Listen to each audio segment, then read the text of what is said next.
mieux de fermer la porte derrière? Je vais essayer de fermer la porte, tu me diras si l'image est meilleure ou pas. Ah, c'est meilleur. Oui, oui, oui, c'est meilleur. OK.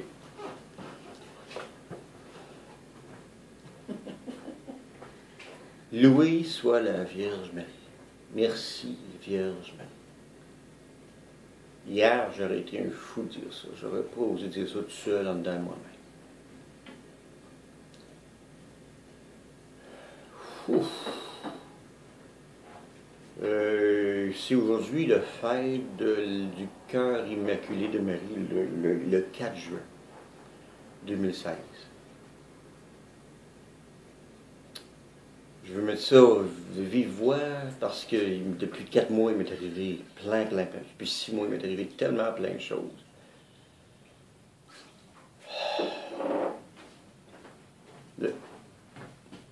Raconte-moi les. Le 5 septembre, ah ok, parce que je voulais que tu n'aies pas de bruit, mais je pense que c'est mieux qu'on se parle, ça va être plus simple comme ça. On va te le raconter à toi. Non, on va commencer différemment. Le 11 septembre. Le 11 octobre, pardon, le 11 octobre 1980. J'ai marié une femme qui s'appelle Marie. Et oui, c'est ça. Et à partir de 1982, printemps 82, j'ai regretté beaucoup l'avoir mariée. Parce que je voulais aller vivre. J'ai qu'une idée, c'était d'aller vivre à l'Arche dans Lanza del Vasto. Vous chercherez ça sur Internet, là. C'était pour moi la manière de sauver le monde, d'aider le monde, servir. Toujours, j'ai voulu servir. Mais de servir à sauver, il n'y a pas tant de différence que ça. Puis, ayant pas réussi à servir par là, je me suis accroché toutes sortes d'idées. Ça m'a pris des décennies avant de comprendre que servir, c'est correct. C'est à toi peut-être de le faire. Sauver, c'est peut-être pas à toi de le faire. Non, c'est pas à toi de le faire, c'est ça l'affaire. Fait que t'es pas sauveur. Combien de fois j'ai pris dans le triangle de Cartman, comment toute ma vie, mais non, pas toute ma vie, mais les dernières décennies, comme j'ai pris le rôle du sauveur et non pas du serviteur.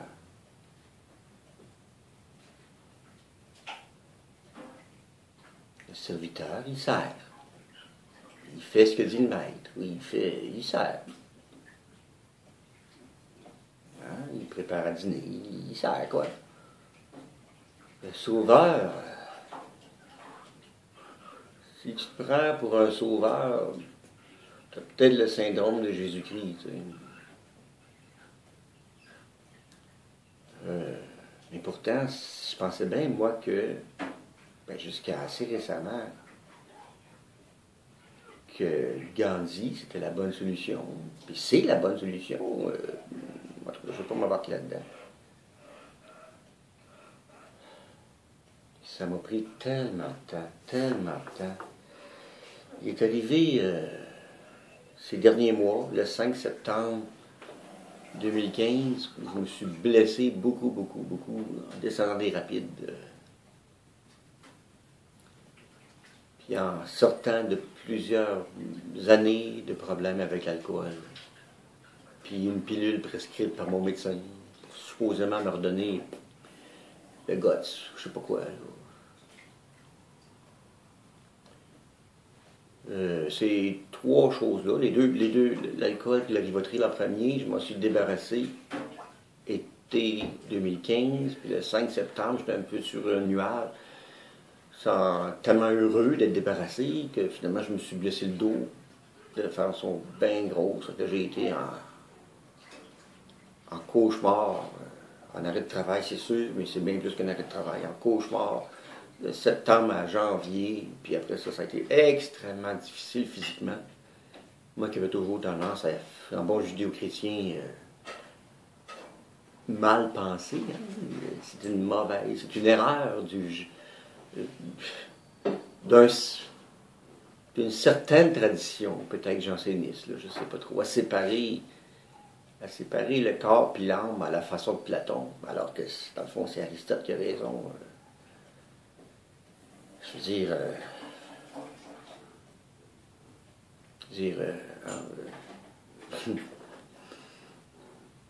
tout, tout le Moyen Âge, à partir de saint Thomas d'Aquin, nous a fait comprendre que non, il n'y a pas un corps puis une âme physiquement placée. C'est pas enlever l'un sans enlever l'autre. Ça, c'est Aristote plutôt. On peut bien appeler ça distinct. On peut dire que c'est distinct, mais c'est pas l'un sans l'autre. C'est impossible. Il ne peut pas y avoir quelque chose comme une âme pas de corps et un corps pas d'âme. Ça, c'est vraiment Aristote. Puis donc repris par saint Thomas d'Aquin, puis dans le fond, les 1000 dernières années. Mais trop souvent, on est encore pogné dans la vision d'avant, dans la vision de Platon.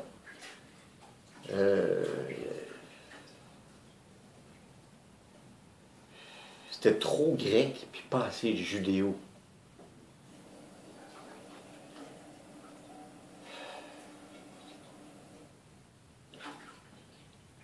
Mon mal de dos m'a fait comprendre à quel point le corps, c'est l'âme, puis le corps, l'âme est dedans. Ma douleur au dos a rendu déprimé, a transformé, m'a jeté à terre d'un point de vue intellectuel, d'un point de vue mortel, d'un point de vue...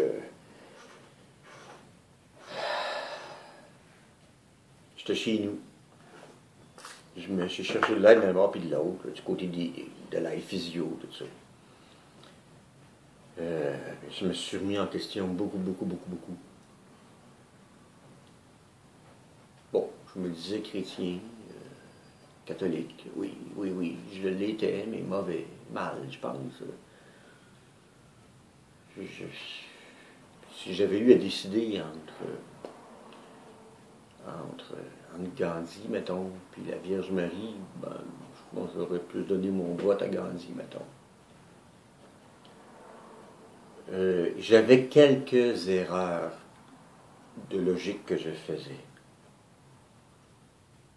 La première, c'est celle-là. Si c'est trop beau pour être vrai, c'est probablement pas vrai. Dit de même, c'est correct. Mais il faut se souvenir qu'il y a le mot probablement. La science, et puis, ouais, c'est ça, la fameuse... Voyons, comment ça s'appelle, donc? L'épée de...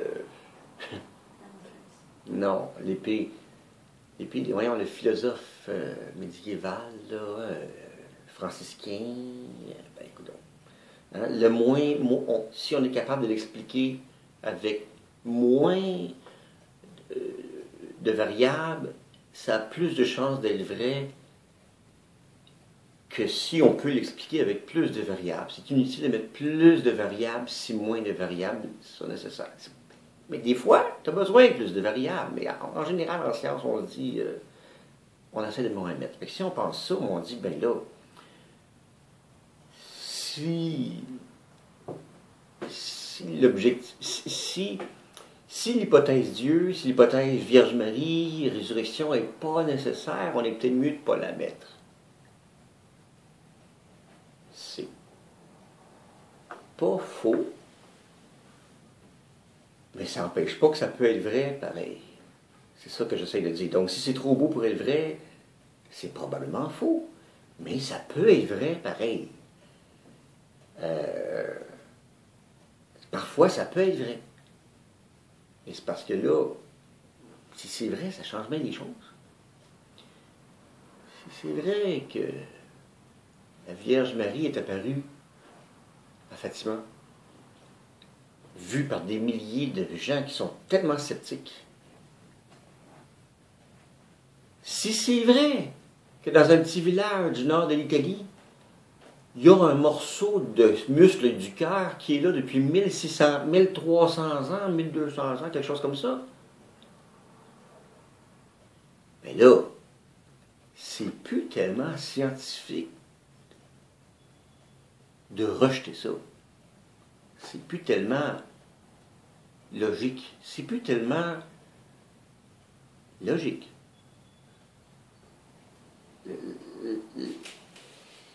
La contrainte m'oblige à dire il y a trop d'affaires. Il y a trop d'affaires. J'en ai donné deux. Ça peut être la Vierge de la Guadeloupe, le vêtement de la Vierge de Guadeloupe au Mexique. Vous pouvez lire là-dessus. Ça n'en finit plus. Ça n'en finit plus. Il y a plein d'affaires comme ça. Je reviens au petit village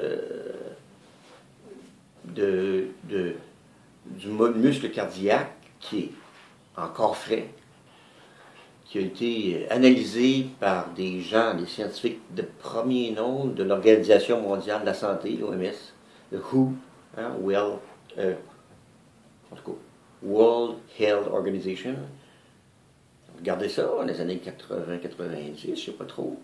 Ils ont dit, ben voyons, on constate que ça, là, ce qu'on analyse, là, c'est des muscles cardiaques qui n'ont pas l'air d'avoir subi aucune détérioration. Ils sont pas du tout, ils sont exposés à l'air. Là. Depuis 1200 ans, c'est exposé à l'air dans un local bien ordinaire. Là, tu sais. Ben, wow, là, tu te dis, attends une minute, là, ma tête, peut-être qu'elle a oublié des bouts. Je n'ai peut-être oublié des petits bouts que je ne voulais pas voir. Puis c'est ça que je vais arriver. Pourquoi je ne voulais pas voir? Parce que, c'est vrai, ça m'oblige à changer mes paramètres, mon paradigme. C'est une... Kuhn aura dit, ça va donner une révolution scientifique. Il a écrit un livre, ça s'appelle La structure des révolutions scientifiques. Mais c'est ça. La structure des révolutions scientifiques, c'est qu'à un moment donné, là, Einstein arrive et dit, ben là, c'est parce que non, vous ne pouvez pas dire ça. C'est vrai en partie, mais là, je suis désolé, mais vous avez dit vous-même dans vos analyses, hein, à peu près 30 ans avant, que la lumière est à une vitesse constante, peu importe dans la direction qu'on la mesure. C'était ça que le monde était capoté. Einstein arrive et il dit, ben oui, c'est ça, c'est ça. Il faut bien que vous acceptiez le réel que vous avez mesuré il y a 30 ans. Donc, partons de ça, la vitesse de la lumière est une constante. Mais voyons, c'est tellement contre-intuitif. Mais oui, mais Einstein dit, ça a beau être contre-intuitif, c'est ça le réel. C'est ça le réel. Si c'est ça le réel, ben prenez-le. Donc, si c'est ça le réel, faites les équations, ça explique que si ça c'est absolu, donc le temps est relatif. La masse est relative. La distance est relative. Ben, hey, écoute, de toute éternité, on a toujours cru que s'il y a quelque chose de bien stable sur la planète Terre, c'est le temps, la distance, puis la masse. Là, il dit ces trois choses-là sont relatives. La seule chose qui est vraie, c'est la vitesse de la lumière. C'est exactement ce qui est en train de m'arriver. Je suis obligé de remettre je suis obligé de remettre sur la table trop d'affaires que je tassais de côté puis je ne voulais pas voir. Je me disais que j'étais scientifique, mais j'étais un maudit mauvais scientifique. Comme bien des scientifiques d'ailleurs, mais en tout cas, c'est ça. Ça, là, c'est sûr, ça prend du cœur, puis ça prend aussi une sorte d'intelligence qui aime la vérité plus que tout au monde. Je ne sais pas comment dire ça. Faut pas oublier aussi, là, on est dans un monde, là, moi je suis au début du 21e siècle, dans un monde où la logique et la science sont comme absolutisées. Je vais juste pointer dans la science pour le moment. Là. La science, de la manière que c'est fait, c'est fait pour étudier, mesurer ce qu'on peut contrôler. On prend une variable et on la contrôle, on change, n'importe laquelle, que ce soit en sociologie, en physique des particules, n'importe quoi. C'est le paradigme de base de la science. Tu mesures ce qui peut être contrôlé et mesuré. Les deux. Si ça peut être ou bien pas mesuré, ou bien pas contrôlé, la science ne peut pas dire grand-chose. Je donne l'exemple des odeurs. Ça ne se mesure pas, les odeurs. C'est extrêmement compliqué. Déjà, il y a deux choses dans les odeurs. Il y a la concentration qui fait que tu le sens pas, que tu le sens fort. un affaire qui est extrêmement difficile à calculer, à mesurer. Écoutez, vous mettez 50 personnes dans une pièce, puis quand il y en a 25 qui le mesurent, ou qui le sentent avec leur nez, on dit que c'est un seuil. Le seuil, le fait, ça se mesure mal en Titi, après ça, t'es pas capable de rien dire d'autre. Mais ce qui est bien pire, c'est, tu sens, quelqu'un qui n'a jamais senti l'odeur de la rose, il ne sait pas, lui. Ça ressemble à quoi? T'es pas capable. Tu te dis, ben là, ça ressemble un petit peu au jasmin. Non, pas vraiment. C'est pas animal, c'est pas désagréable, c'est agréable. Ça se mesure pas. Et ça se mesure pas. Puis si je peux pas le contrôler. Fait que là, tout notre immense exercice scientifique n'a accès qu'à une toute petite partie. Moi, à cause de mon mal de dos, j'ai compris ça. Moi qui avais tant réfléchi, qui faisais tellement confiance à la science, estique, la science n'était pas capable de me dire si j'avais beaucoup mal au dos, énormément mal au dos, ou si je faisais, ou si je faisais semblant. Je n'en revenais pas. Je dis, ben voyons, avec tout ce que la science connaît, moi, j'ai jamais eu besoin d'un médecin vraiment. Puis là, quand je allais voir mon médecin, il dit, ben là, avez-vous mal? Beaucoup mal. Ben, mesurez-moi là. Mesurez-moi là. Ben, on n'est pas capable de le mesurer. Il faut qu'on se fie à vous. Ben, j'ai eu mal au dos beaucoup dans ma vie. Moi, à 30 ans à peu près, j'ai commencé à avoir de la sciatique. C'était douloureux, la sciatique. C'était beaucoup pour moi, ça. Mais ce que j'ai eu, la sciatique, c'était une pinotte à côté. C'est rien. C'est rien. Mais comment j'étais? Je pensais que le médecin allait me dire vous mesurez 83 sur une échelle de 1000 ou de 100 de douleur. Mais non, il n'était pas capable. Aucun médecin ou personne. Puis là, ben, le médecin, l'employeur aussi, il me dit, ben là, comment qu'on sait si vous n'êtes pas en train de nous mentir? Ben, je suis sûr, moi, mettez mes électrodes sur la tête, ça fait mal. Non, ça n'existe pas. En tout cas, pour le moment, en 2016, ça n'existe pas. Fait que là, donc, toute cette partie-là de la science n'est pas accessible par la science. Toute cette partie-là de la connaissance, on devrait dire, j'ai une connaissance intérieure, ça fait mal. Puis, je n'ai pas capable d'avoir une connaissance objective. Ben là, encore bien moins de le contrôler. Je ne suis pas capable d'avoir 20 personnes qui souffrent à une échelle de je ne sais pas combien, puis un autre qui ne souffre pas. Donc, je ne peux faire aucune étude scientifique, hein, au sens de Popper, là, Popperienne, en tout cas, vous écrivez là, je peux pas le mesurer. Hey, ça va mal. Les gens sont obligés de me faire confiance pour savoir si j'ai mal ou pas. Donc, à mon témoignage. Ben là, c'est quoi ce joke-là? Hey! On n'est pas en 1850, on est au 21e siècle. On fait à peu près tout, on est en train de découvrir des nouvelles planètes, puis vous n'êtes pas capable de me dire à quel point je souffre. Vous êtes obligé de vous en fier à mon témoignage. Et si on est 2000, puis sur les 2000, il y en a 50 qui sentent un parfum, puis les 1950 autres ne le sentent pas, on est obligé de dire, on se fie aux 50 personnes, parce que les autres, on ne sent rien. Ou pire encore, non, ça doit être dans leur tête, parce qu'on est 1950 à rien sentir. Ben oui, mais là, disons que mon adoration, c'est beaucoup dit, mon adulation, le préjugé positif que j'avais envers la science vient d'en prendre un méchant bord, parce que c'est ça. Trop de place, je suis obligé de faire confiance au témoignage des gens et des choses que je pensais qu'on pouvait mesurer. Ça veut dire quelque chose. Mon mal de dos m'a forcé à reprogrammer tout ce que je m'étais mis là-dedans. Ça veut dire une chose.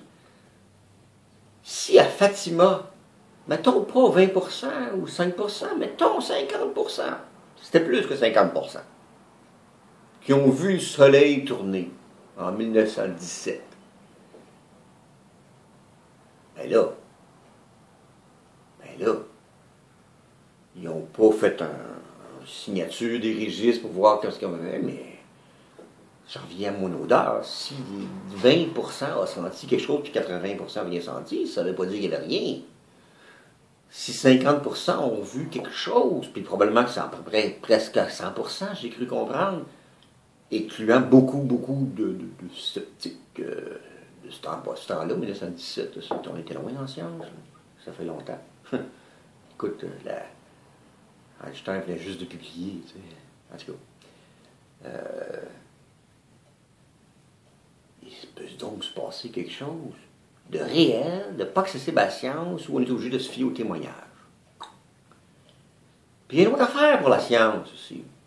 J'ai dit deux choses. J'ai dit variable, contrôlé. Hein? Ça prend... et mesuré. Mais ça prend donc plusieurs. Le mot plusieurs. Encore Aristote. Aristote, il est juste un petit peu après Platon, juste après, mais dans le fond, depuis Platon et Aristote, il n'y a pas grand-chose qui est écrit d'intelligent, je m'excuse.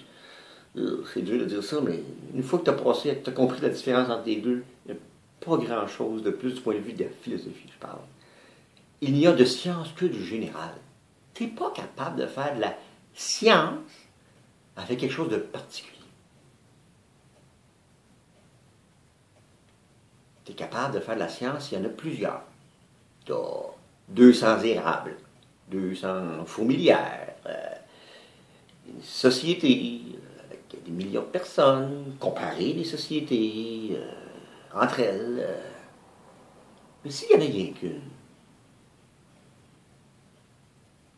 c'est pas accessible à la méthode scientifique. C'est pas accessible à la science. Mais ça peut être vrai pareil. Ça peut être vrai pareil. Il y a un morceau sur la planète Terre, un morceau de muscle cardiaque qui est là, dans le petit village de Lanciano, là, dans le nord de l'Italie, qui est là depuis 1300 ans.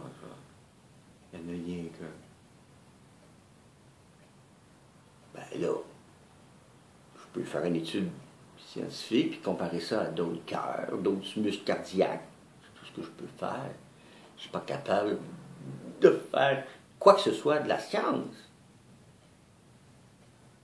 Je ne suis pas capable de comparer. Je ne peux pas varier ça. Je ne peux pas contrôler ça.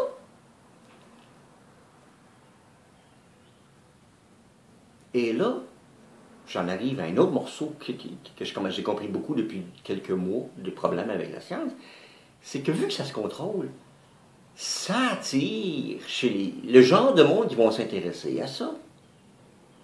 C'est des gens qui aiment contrôler. Et ça donne que les gens qui aiment contrôler vont aussi aller du côté du grand capital. Je vais contrôler une telle entreprise, je vais l'aider à prospérer. J'ai envie d'en dire une, en prendre une. Là, je sais pas. On va l'appeler Monsanti, tiens. On va l'appeler Monsanti. On va développer la compagnie Monsanti. Et donc, on va contrôler les paramètres de croissance, contrôler les intrants, contrôler les futurs acheteurs, contrôler, et dans les années 80, on va aussi breveter le vivant pour être capable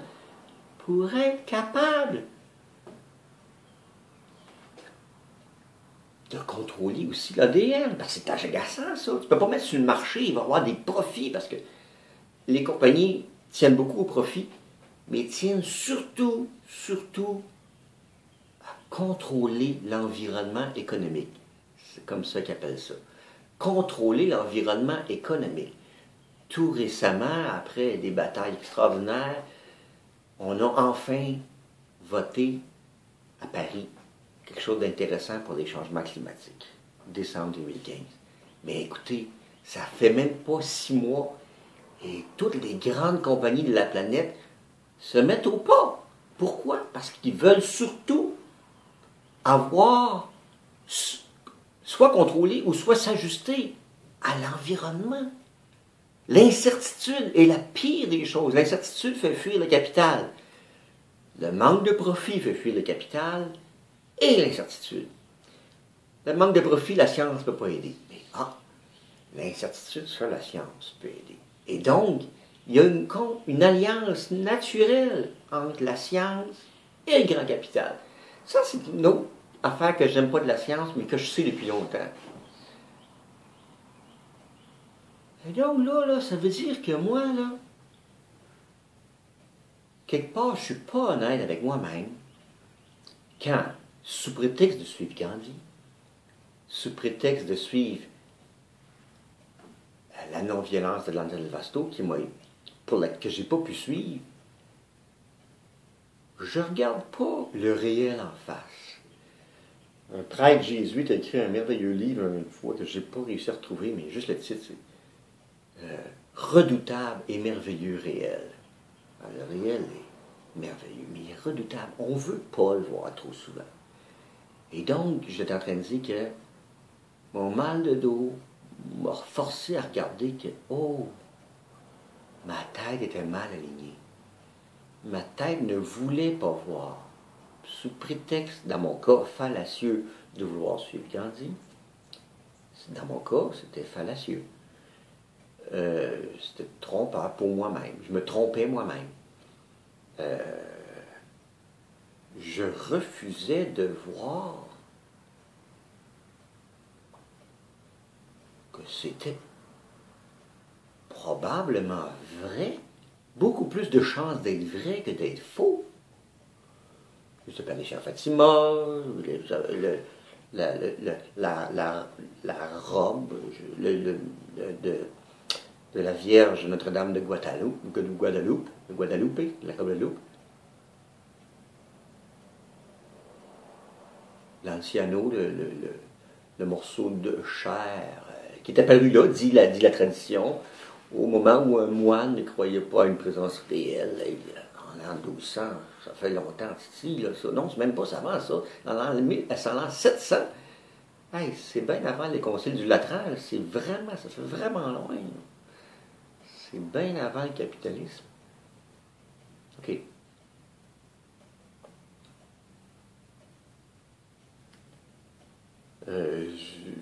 Il m'est arrivé plein de choses dans ces mois-là. Je ne sais pas comment je vais le faire pour les tout dire. Je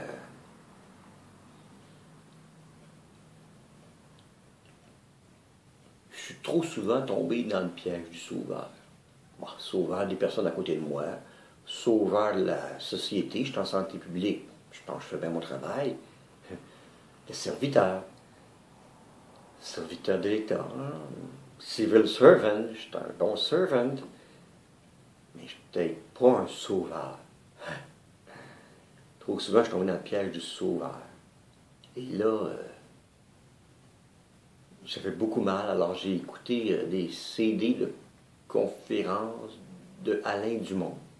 Si vous pouvez mettre la main sur ça, c'est un conférencier catholique qui donne des conférences, puis une série de 8 CD. Un qui parle de la justice qui sauve, la justice de Jésus, la justice de Dieu. C'est quelque chose que je savais, Mais je n'allais pas jusqu'au bout de la logique. Je savais que, oui, Lanza del Vasto, dans son livre Commentaire de l'Évangile, je pense même que dans ce livre-là, parle de... c'est peut-être dans l'Arche avait pour voilure une vigne. En tout cas, dans un de ces livres-là, il parle que la vocation particulière de l'Arche, c'est d'être en dessous du religieux, donc avant, pour un chrétien, en dessous de l'idée d'un sauveur, c'est-à-dire que Dieu fait sa part, lui, il sauve, il nous dit comment, mais nous devons... avant d'aller offrir nos offrandes à l'autel, nous réconcilier avec notre frère. Comme c'est marqué, comme Jésus dit dans l'Évangile. Alors, c'est ça, et c'est...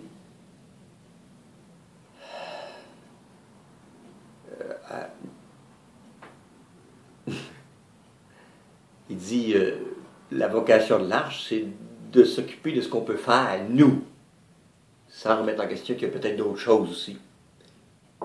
Et de ne pas avoir bien compris ça, ça m'a amené à ne pas me contenter de ce que je peux faire, être serviteur, me réconcilier avec mes frères, mais d'aller aussi du côté de ce que Dieu fait, qui sauve. Ça m'a pris ces blessures-là, cette immense blessure-là que j'ai encore, hein, moins forte évidemment, ça se guérit tranquillement, pour comprendre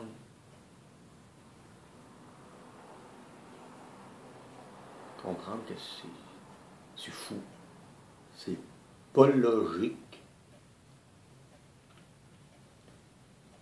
c'est pas logique que Dieu se fasse homme, vienne, meurt, ressuscite, que 700 ans plus tard, de la chair, que 1300, 1600 ans plus tard, tissu d'un monsieur au Mexique, d'un paysan au Mexique, deviennent encore aujourd'hui complètement incompréhensibles pour la science, que des apparitions au petit village de Portugal, appelé Fatima, hein? Fatma, ça c'est plutôt Fatma. Mais quand on y pense,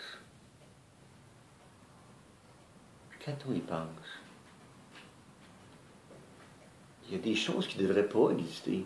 La première fois que quelqu'un a vu une licorne, tiens, une licorne, il y a quelque chose en Afrique là, qui s'appelle à peu près une licorne, puis qui disait c'est entre une girafe, puis je ne sais plus trop quoi.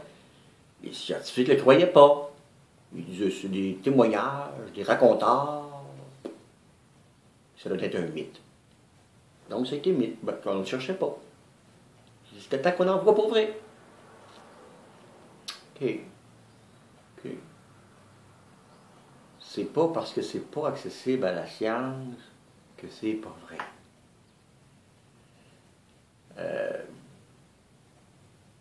Un dernier exemple, les larmes. Ce qui est accessible à la science, ou une poignée de main, tiens, poignée de main.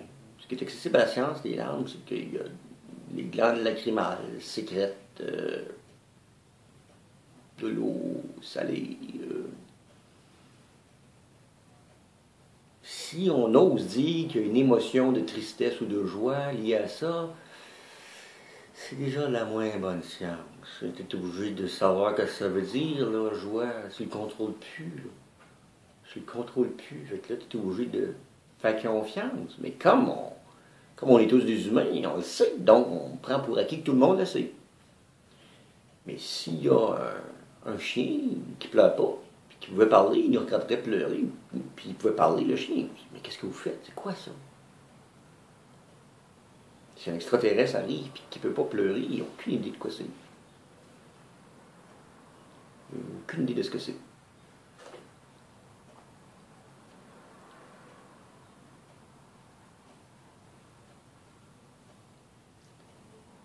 Je pense bien que c'est Saint-Augustin qui dit à un moment donné, on n'ose pas se convertir.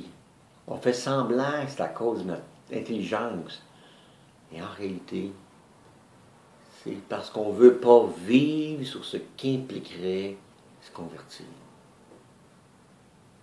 Il y en a, puis c'est peut-être une vie plus morale, je ne sais pas trop. Dans mon cas, c'est plus obligé à faire confiance. Pas obligé, c'est mal dit, hein, mais c'est quasiment ça. La conversion m'oblige, non, ça oblige à faire confiance. Jésus, j'ai confiance en toi. Oh! Confiance. On est obligé d'avoir confiance. Vous ne pouvez pas vivre sans avoir confiance. Tu sais, les 5 premières années de votre vie en pratique, là, vous avez fait confiance complètement. Mais des fois, il y a des blessures. Alors, on se réfugie dans quelque chose de plus sûr. Chaque personne est différente. Hein? Il y en a plus, il y en a moins. Il y en a qui font plus confiance, d'autres qui font moins confiance aux humains. Puis ça dépend de ce qu'on a vécu. si ta confiance a été brisée, tes parents se sont séparés. Nous autres, dans notre famille, on a toujours été avant-gardistes. Au Québec, en 64, mes parents se sont séparés. Fait que là, on était vraiment avant-gardistes. Ça n'a pas en tout, on était comme Saint-Jean-Baptiste. On était avant le temps. On a parti la mode. C'est sûr que ça n'aide pas à avoir confiance. Là, c'est commencer à faire confiance à une apparition qui n'a pas juste eu lieu en 1917, il y a eu lieu plein de fois, les apparitions de la Vierge, là. Il y en a une quinzaine à peu près, là, acceptées par l'Église universelle, puis rien que 15 en 2000 ans, là. Ils sont vraiment, ça prend pas mal d'affaires pour qu'ils acceptent qu'il y en a vraiment eu une. Ils prennent plusieurs décennies avant d'accepter. Faire confiance à ça, ça veut dire faire confiance à quelque chose que je ne contrôle pas, mais tes premières années de ta vie, tu devais faire confiance. Aujourd'hui, là, si tu as de l'argent en poche ou dans un compte de banque, tu es obligé de faire confiance. Confiance à la grande société. Avec toute la mondialisation. Confiance. Mais c'est effrayant d'avoir confiance à ça. Ben justement, il faut savoir faire confiance aux bonnes affaires. La science t'en donne une partie. Ce que la science est capable de dire, c'est habituellement sûr, ou du moins ça va peut-être se préciser dans les prochaines décennies. Là, il n'y aura jamais une nouvelle planète qui va se rajouter. C'est juste une question de définition pour Pluton, mais bon, bref. Mais il y a un paquet d'affaires que la science n'accepte pas à toi. Puis que la grande société te propose, d'une part, des lois. Faut que tu fasses un peu confiance que ceux qui ont fait les lois s'arrangent pour qu'on puisse vivre ensemble pas trop mal. D'autre part, le système économique, depuis à peu près 500 ans, donne plus d'importance au capital pour le meilleur et pour le pire.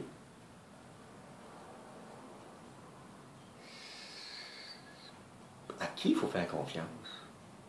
C'est la partie la plus solide de la science, je pense qu'on peut faire confiance, mais trop souvent, je reviens à ça, ceux qui possèdent le capital, les économistes, les hommes de loi, ceux qui font les lois, les politiciens, cherchent à qui faire confiance aux autres aussi.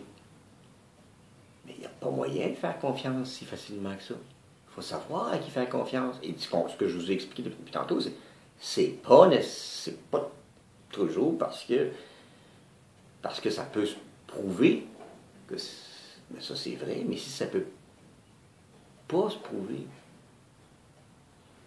tu peux pas prouver qu'en donnant une poignée de main à quelqu'un, tu vas t'en faire un ami. Tu fais ça 500 fois, surtout que la même personne, ça risque de ne pas être la même chose au bout de la 500e fois. Ou si tu frappes à 500 portes, tu ne peux pas faire de statistiques bien à part de voir.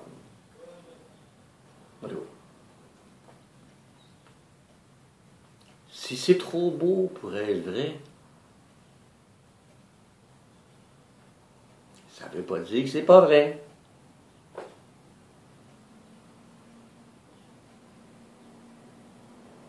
Mais il y a une confiance à faire qui n'est pas du tout spontanée. Dans notre monde de science, où les rapports humains sont de plus en plus marchands, c'est-à-dire égalitaires. Qu'est-ce que tu as mérité pour qu'en contrepartie, je te donne ça? Hein? On se marie. Je ne parle pas des vrais bons chrétiens qui se marient dans le Christ. Ceux-là, j'espère qu'ils vont faire un cheminement, mais les autres, dans le monde moderne, on se marie. En tout cas en Occident, de nos jours, là, de plus en plus pour donnant.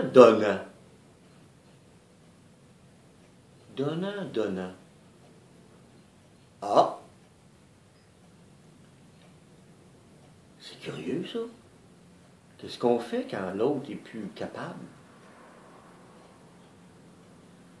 Les rapports marchands, ça veut dire aussi à peu près l'un vers l'autre, en contrepartie, et on pense tous les deux, c'est à peu près équivalent, que ça se vaut. On arrive à un consensus à deux où on pense que ça se vaut. Mais quand tu étais enfant, quand j'étais moi enfant, puis que j'avais besoin qu'on me change la couche, qu'est-ce que j'avais fait pour que je mérite qu'on me change la couche? Rien. J'ai pleuré, j'ai souri. Je m'en souviens pas du tout. Je crois comprendre que je peux croire qu'on m'a changé la couche. Et pas parce que je le méritais. C'était pas un échange d'équivalence. C'est pour ça que j'insiste tellement pour voir que l'amour d'une mère envers son enfant est ce qu'il y a de plus précieux dans l'espèce humaine, parce que ça n'a pas rapport ni à la loi habituelle d'une société qui essaie de survivre, qui met beaucoup d'emphase sur la production, mais pas grand-chose sur la reproduction. Ça n'a rien à voir avec le système économique capital, donnant-donnant, où on achète l'heure des humains. Je vais travailler tant de l'heure. Ça ne veut pas dire grand-chose. Mais ça peut marcher quand il y a juste des gens qui travaillent dans un système économique typiquement d'une ville, qui gagnent assez d'argent pour s'être autonome, pour se payer un loyer, tout ça. Ça ne marche pas pour des jeunes enfants. Ça ne marche pas pour des personnes en fin de vie. C'est aux deux extrêmes. Et tous ceux qui passent leur vie en bas. Hein? Les trisomiques. Tout ça. Ceux qui passent leur vie en bas.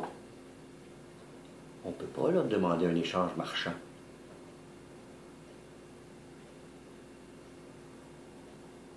Il faut donc apprendre à faire confiance.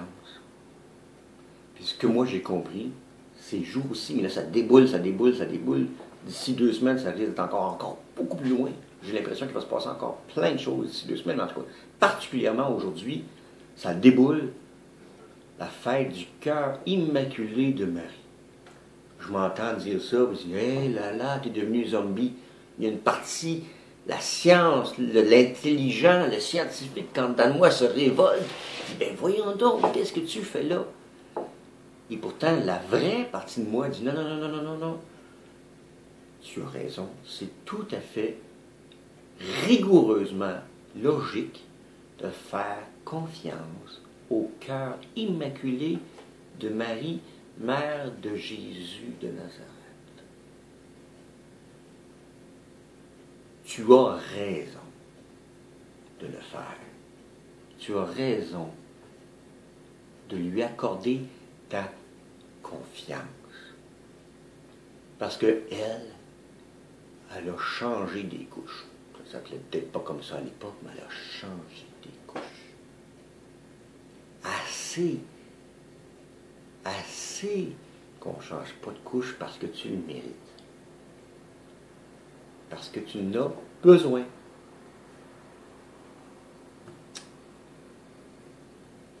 Aujourd'hui, il m'est arrivé plein de choses juste depuis 24 heures. C'est fou, là. Que je comprends, tout ce à quoi je me suis accroché et que j'ai tant aimé. Et en tout cas, c'est encore flou dans ma tête. Il y a une partie de ça qu'il faut que je brûle. Ce qu'il faut que je brûle, c'est mon attachement immodéré à la science et à la connaissance. Mon attachement, oui, immodéré, c'est ça. Mon attachement, ma confiance malsaine, voilà. Ma confiance malsaine au paradigme scientifique. peux faire confiance là où, oui, c'est bien. Ouais, il y a une chaise, je suis assis dessus, je dois faire confiance que la chaise est là, c'est parfait. C'est la même chose que les théories de la physique avec Einstein. Ça marchait. Ça marchait. Jusqu'à temps qu'on mesure la lumière d'un bord, qu'on mesure la lumière de l'autre bord, puis ben voyons, ça se peut pas, on doit se tromper quelque part.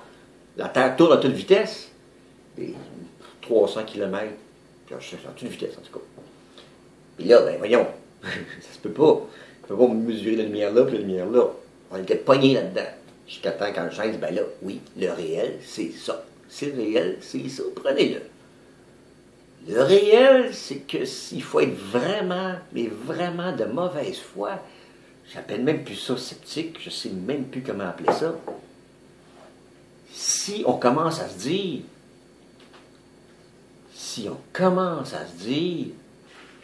ah, ça doit être, ça n'a pas de bon sens, ça n'a pas de bon sens, on ne peut pas dire ça. Donc, logiquement, il faut faire confiance.